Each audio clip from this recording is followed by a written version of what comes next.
current Georgina numbers that we have in the Toronto Real Estate Board are December 21.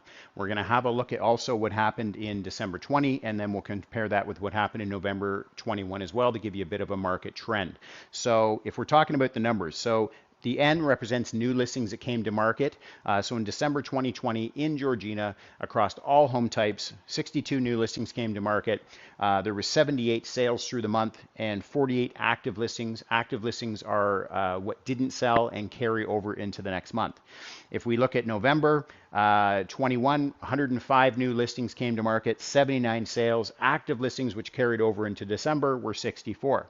December 21, not unlike the previous December, we had more sales than new listings came on the market. So we had 62 new listings. Sales through the month were 65 across all home types and 42 active listings, which carried over into the next month. If we're looking at the money, $719,000 was the average sale price across all home types in Georgina a year ago. $1,049,000 was the average sale price in November. Yay, you guys cracked the $1 million average sale price. 960 is the current number. So before you get upset about that and think your home is devalued, I can assure you it has not.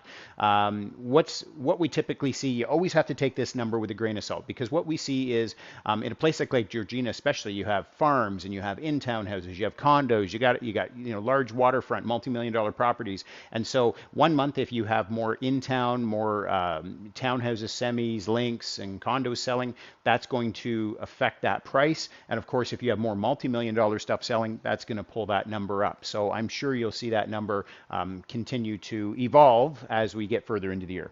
Sales to new listings ratio, the SNLR, also known as the absorption rate, tells us that out of the homes coming on the market, what is the percentage of them that are actually selling? And it's calculated by sales divided by new listings. So if we look at, we were in December 20, we were 125.8% of the homes coming on the market sold.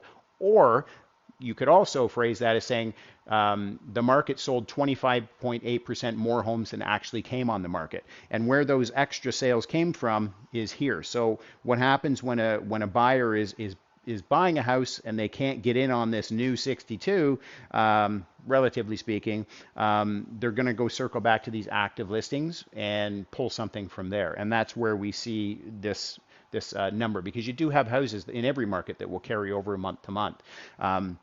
So in November 21, 75.2% of the homes that came on the market sold, currently trending at 104.8 in Georgina. So again, you're looking sales 65, new listings of 62.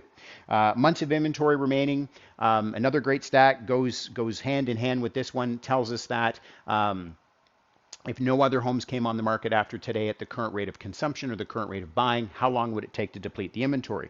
So a year ago, 0.6 months of inventory, so around a couple weeks of inventory. 0.8 in November, so you're getting into that 3 weeks of inventory. Currently trending at 0.6, so going back down. When we are looking at sale price to list price ratio, 99.5% of asking a year ago, 110.8%, so home selling 10.8% over asking, currently trending at 112.5. Days on market to get a home sold, 24 last year in December, 10 in November, currently trending at 12. So I want to point out, so typically what we see in these two stats, the sales to new listings ratio and the months of inventories, generally they're always opposing to each other. So as we see the absorption rate go up, we're seeing the months of inventory go down, and vice versa. So when you see months of inventory going up, you'll see this number actually beginning to contract. And so when you're seeing that, when you're actually seeing a market that's getting hotter, right, we're getting less inventory here, and in the absorption rate here, we're actually getting an increase. So the market's actually hotter. But what we're seeing is a tick up in the days on market counter. And the reason that you are seeing that is because buyers are circling back to this older inventory to actually secure a home. And so because it's been on the market a little bit longer, when you're factoring in the average days on market, it's going to pull that number up. So folks, I try to simplify all this information as best I can. I do a number of town-specific market updates each month. If you have any questions about how this would pertain to your particular house or your particular house type or your particular town, you just have any questions about the market, I'm here for you.